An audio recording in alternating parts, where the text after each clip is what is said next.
welcome to this mini-series, The West Wing and the Bible. I'm Batstone, that's Blackham. I like the West Wing and so does he. I like the Bible and so does he. So we've been enjoying discussing the West Wing's take on the Bible and of Christians. Now this one's a big one. I think we'll get a few mini episodes out of this. This is Season 2, Episode 3, The Midterms. It doesn't go well for poor Dr. Laura. I think that's her name. Laura Jacobs. All right, Here we go. Forgive me, Dr. Jacobs. Are you an MD? A PhD. A PhD? Yes, sir. In psychology? No, sir. Theology? No. Social work? I have a PhD in English literature. I'm asking because on your show people call in for advice and you go by the name Dr. Jacobs on your show, and I didn't know if maybe your listeners were confused by that and assumed you had advanced training in psychology, theology, or healthcare. I don't believe they are confused, no, sir. Good. I like your show. I like how you call homosexuality an abomination. I don't say homosexuality is an abomination, Mr. President. The Bible does. Yes, it does. Leviticus. 18:22. Chapter and verse. I wanted to ask you a couple of questions while I had you here. So I stop it there because he goes on. It's a bit irritating that this Christian, she's about to get annihilated in a room full of people and embarrassed. Again, as a dimwit who doesn't know her subject, which is often how Christians are portrayed in the West Wing. And by the end, she's actually, you'll see this in a bit, speechless, really, as if she's never come across these questions before. Yeah. Well, and it's like, where they make her bad is, at the very end of this clip, she's been sitting the whole time and she's she's been disrespectful to the president. President's come in, everyone stands up, it's just basic manners, it's the way things are done.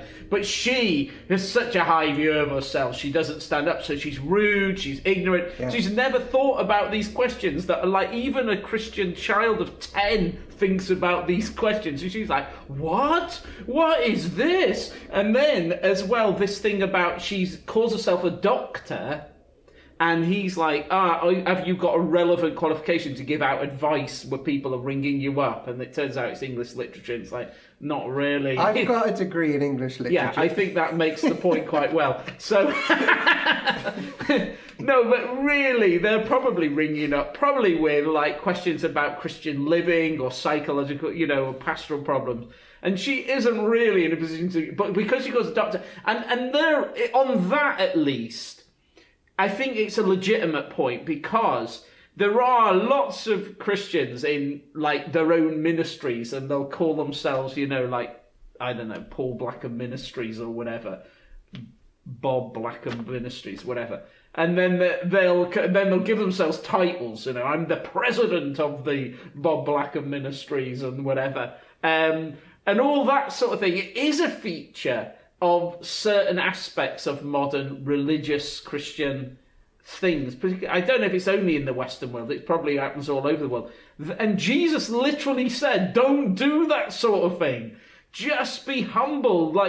If you want to be the greatest, be the slave of all. Don't go giving yourself titles or giving impression that you're something that you're not. So on that is a legitimate jab against certain Christian personalities and things that put themselves out there and do give the impression that they're much more qualified than they really are. That's happened recently, hasn't it? In Ravi Zacharias had done that. Wasn't he saying that he had qualifications like in the 70s and 80s and that he'd attended this class and got degrees and it's just been found out to be complete rubbish? It was just rubbish. And there's a lot of examples of that. And people invent histories for themselves. And I worked with this person and I did this. And it turns out they didn't. And that, I think, is a legitimate jab. Yeah, there's always a bit of legitimacy to the West Wing's attack of Christianity. Yeah, there is. But, yeah. The Leviticus 18 thing, yeah.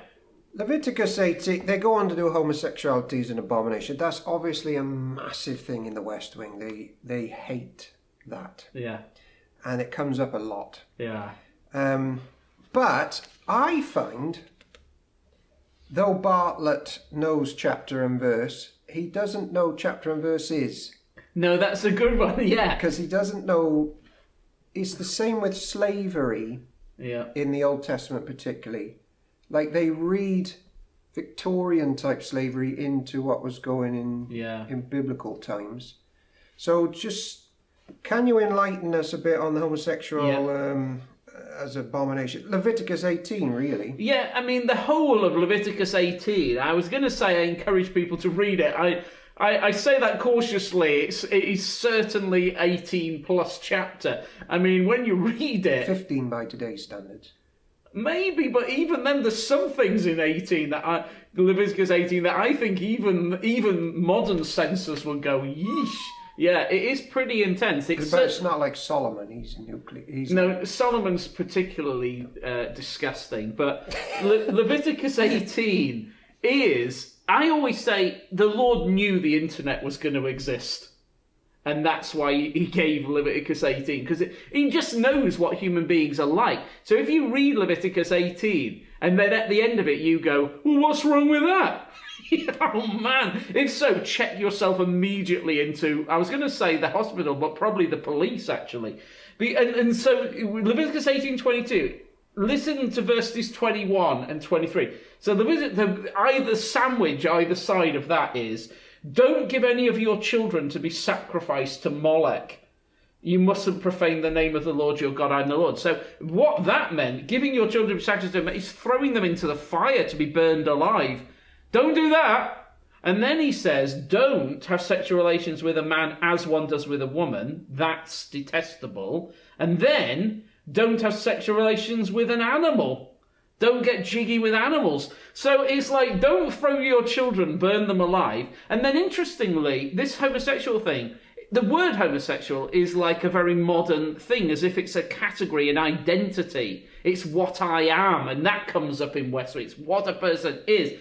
What it actually says is, it doesn't really matter whether you're attracted to people of the same sex. The Bible doesn't care about anything like that. It just says, don't do this. Like, be careful with your sexuality. The whole of Leviticus 18 is like, be careful about your sexuality.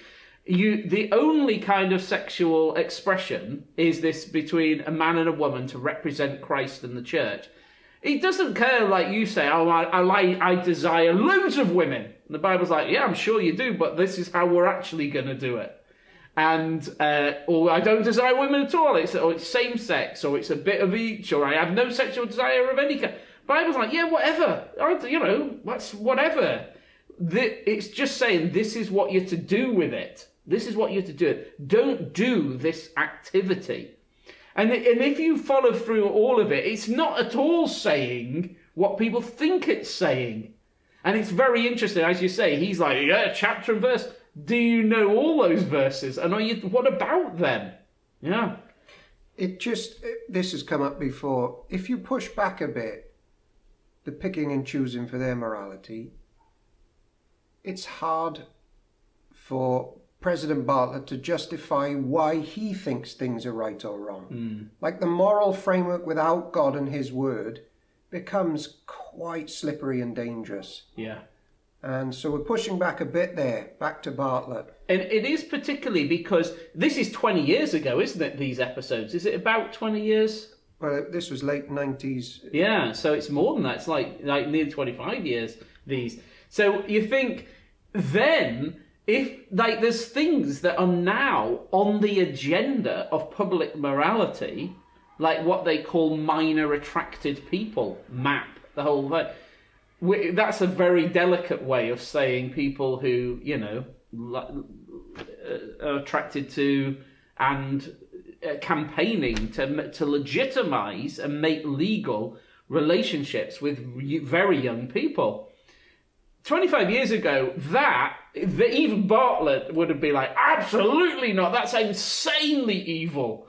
Now that is part of the modern discourse, and there's people that openly campaign for that. And I can't see, because Bartlet doesn't have an unmovable anchor, would he now, if they made the West Wing now, would that be something that was up for debate, whereas it wasn't then? Yeah, that's it. So that's one discussion point from the midterms. We'll stop that there as part 1.